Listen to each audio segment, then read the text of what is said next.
What's up, guys? T-Rex with House Rules Gaming here. And first and foremost, I want to start out the video by apologizing for not having this out sooner. I know my initial plan was to have this out right after the gameplay trailer had dropped last week, but unfortunately, life gets in the way sometimes. I had a crazy weekend leading up to today when I'm recording this, and it's kind of just thrown my schedule all out of whack. But I do have some great things moving and shaking in the background of my life that I can say is honestly nothing short of a blessing. But what this extended time has allowed me to do is actually look over this gameplay trailer multiple times and actually digest my thoughts on it. And I will honestly say I'm still on that emotional high of a roller coaster from what we saw last week, and don't really have anything negative to say about it other than some weird design choices by the team. But I'll go into that a little bit later in the video. And I also don't want to rehash every single thing that we saw in the blog post, as it's been well over a week since we got that, and I just don't want to sound repetitive at this point. And I'm going to try to keep this video as short and sweet as I possibly can. So what I really wanted to talk about today was some of the things that caught my eye in that gameplay trailer. But before we get started, I really wanted to take a second to thank you guys for supporting me thus far. I've seen amazing growth on this channel leading up to this point, and I still see it steadily growing to this day. So I want to thank you all for your time and your dedication that you've put into showing me the love, as I'm extremely new to this, and I'm just really passionate about college football and this video game coming back, to the point that I can't really stop talking about it when I'm around my friends elsewhere. And I also want to remind you guys about my giveaway and how those things have changed over there. What we're going to do now is I'm going to give away one copy once we hit 500 subscribers, and I'm going to give away a second copy once we hit 1,000. At the time of recording this video, we're at 323, and I feel like we can get to 1,000 before release. So if you guys want to take part in that giveaway, as well as enjoy some story-driven Dynasty content in the future, please make sure you subscribe. And without further ado, let's get into it. So they started out this video with a bang and showing off that hezzy spin move by Ollie Gordon. It looks like the branching of two different juke animations, and it really makes me wonder of what other jukes and moves we're going to be able to branch together. Like, I want to see some of that same creativity if we're player locking a receiver out in space to create separation from a DB. Now, as a Buckeye fan, something I was really excited to see was the horseshoe showing off for the first time. It just really brought me back to the moment in which I fired up NCAA 12 for the first time, when they introduced all of the pregame introductions. That was back when we had Braxton Miller playing quarterback as a freshman, and we had Dan Herron and Carlos Hyde running the ball. It was just such a sweet moment of nostalgia for me, in which I absolutely will be on the lookout for some, I wouldn't call them historic rosters, but some of the older rosters from back then, because I just got to know what my guys would play like now. Now, something I've seen a lot of varying opinion on online is the score bug that we get in the game.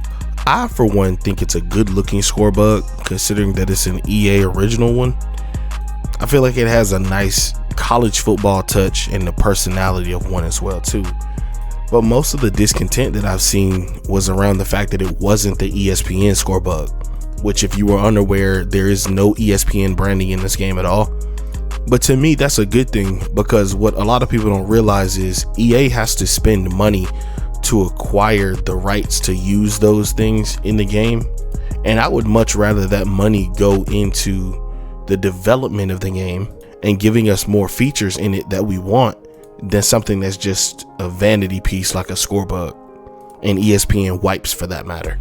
I would be perfectly content never getting anything ESPN or Fox branded in this game, or CBS even, if it meant that they could spend that money and resources into giving us more features that we actually want.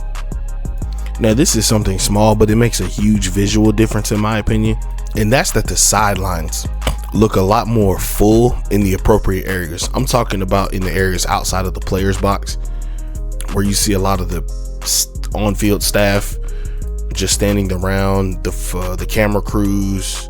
But I think the big difference maker between this and Madden is the fact that this has the cheerleaders visually available on those sidelines, whereas that's something you don't get in Madden, but it looks a lot more like it would on an actual game day. Now, the blocking schemes look a lot more improved than what we've seen out of Madden in the last few years. EA has kind of always struggled with offensive line play. Now obviously there's still some buggy moments that you can catch in the trailer, but as a whole, it looks like the linemen are blocking their assignments individually instead of trying to move as a unit. But in a lot of the clips, it looks like whoever's using the running back is just really poor at following their blocks, as I saw a few gaping holes open up and he just goes in the complete opposite direction. And on the defensive side of things, the AIDB logic also looks a lot improved too, as in one play you could see the quarterback's throwing the ball to a receiver that's covered deep down the field, and the safety actually has his eyes toward the quarterback and he breaks on the ball at the appropriate time and jumps the route and ends up getting the interception. And that's a computer controlled safety, not a user, which is impressive because they're actually punishing you for making bad decisions. A nice little visual detail touch is that you can actually see that the Adidas sponsored teams are using Adidas footballs. But something that I failed to see, and maybe it's just because they didn't show off too much of it, but it was Under Armour sponsored teams. From what you could see at that shot at Wisconsin towards the end of the trailer, none of those players are wearing Under Armour branded gloves. And like I said, you can't really see any other on-field action with Under Armour teams, but I'm actually curious to see as if they have those Under Armour cleats in the game. I would assume they would, but I also recall there being some kind of fallout between Under Armour and the NFL, and the Under Armour cleats and accessories being removed from Madden. I wonder if that also followed this team over here. Now I think this is the best looking play call screen that we've ever gotten in a football game. It gives you access to everything that you would need without having to go into the pause menu, outside of depth charts of course, but there is quick substitutions on the play call menu. And the picture-in-picture of showing you what's going on in the stadium in between plays is actually a really nice touch. It's almost like something you would see on a broadcast. So kudos to the team for working on that. I can see they put in a lot of effort to it. Now let me get my two gripes out of the way really quick, as one is really minor and I can kind of overlook it, but the other is extremely jarring to see once you've noticed it, and I tend to lean more towards the side of picking those things out every time a new trailer or video drops. But the first thing is those pitch animations. Some of them look okay, but a few of them that I saw kind of look weird and unnatural. I think the one for me, the biggest cause for concern, is that late pitch out of a tackle animation. For him to be getting tackled and going in that direction, that pitch was entirely too aggressive and way too on target. Now I know that they said that once you hit that pitch button, anything could happen with the ball, including going in the opposite direction, which I would have liked for them to actually shown off. You know, I played in an option offense and we were extremely efficient at it, and very rarely did anything ever go wrong. But when it did, it actually went horribly wrong. But that was not very often, as our quarterback was really smart with the ball, and if he was getting tackled, he was going down with it. He wasn't trying to just throw a wild pitch just to gain a few extra yards. But all in all, I can kind of overlook it. It's not the worst to me. As for one, I don't play with teams with an option playbook that often, so I know I'm not going to run into it that often. But I just wanted to point that out there so it can be heard. Now, my other complaint is this equipment. Somebody really has to point these things out to EA, because with some of the stuff, it looks like they're just reusing the assets that they created for Madden, which is somewhat understandable, but they need to know that those assets just look bad, and it's not at all how players wear their equipment to this day. Now let's start out with the spats. I think the spats look overly bulky, especially on skill type players. Guys that play skill positions don't wear super bulky spats around their ankles because mobility is everything. It's hard to move and cut when you have something that's taping or that's keeping your ankle in place and from flexing. Now I get it, it's the added security and rigidity that they're looking for, but they still need to have some kind of flex in their ankle in order to plant and cut properly to get in and out of their breaks. The next thing is the crop top. Now I get it, the NCAA isn't involved in this game, so their rule on the crop top jersey is they're just being loose and fun with it. However, guys don't wear the crop jersey like that. You can still see the number on the front of their jersey when they have the crop going on. The only player I can ever think that wore his jersey like that where you couldn't see the number was Sean Oakman. Now, if you want to keep the crop in the game, that's cool. I'm all cool with it, but make it make sense. And it looks even worse when they show off these players with the crop and that super baggy hoodie that they have them wearing. I mean, what is this?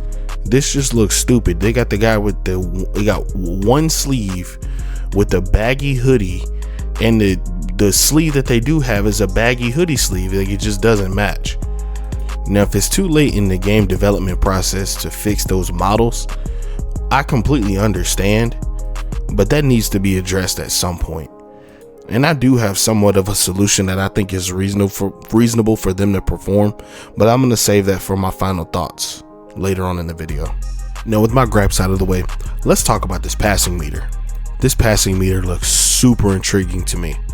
I can't wait to see how we can push the boundaries of ball placement in the back corner of the end zone, right there to the edge of the sidelines. They really showed off some nice things that this thing could do in this trailer, but I want to see what I could do with that disgusting group of wide receivers at Ohio State with this, because it finally looks like we're going to be able to lead the receiver appropriately with ball placement so that they don't lose momentum on a big catch. But the ball placement they showed off in this trailer is crazy, and the body adjustments are even crazier too, because that looks like that'll open up a whole different animation library based on where you place that ball. Because as a former receiver myself, I love receiver play, and I love watching guys make catches where the ball is put in a spot that only they can make a play on it. And speaking of receiver play, finally we got access to additional hot routes that include post routes and corner routes. Man, I can't tell you how many times I've wanted to run that in a game. I mean, switching a guy's route to that mid-game and it just not being an option over the last, I don't know how many years. I'm like, why has that never been in there before? And Madden hid it behind a stupid X Factor ability that was only available to certain receivers. But yes, the access to those additional hot routes and route stemming is going to allow us to really scheme up some good stuff against these much improved defensive AI players. And on the defensive side, the ability to now disguise coverages and that switch stick to flip between defenders in coverage so you can make the perfect play on the ball is going to help counter some of the new offensive advantages that we got.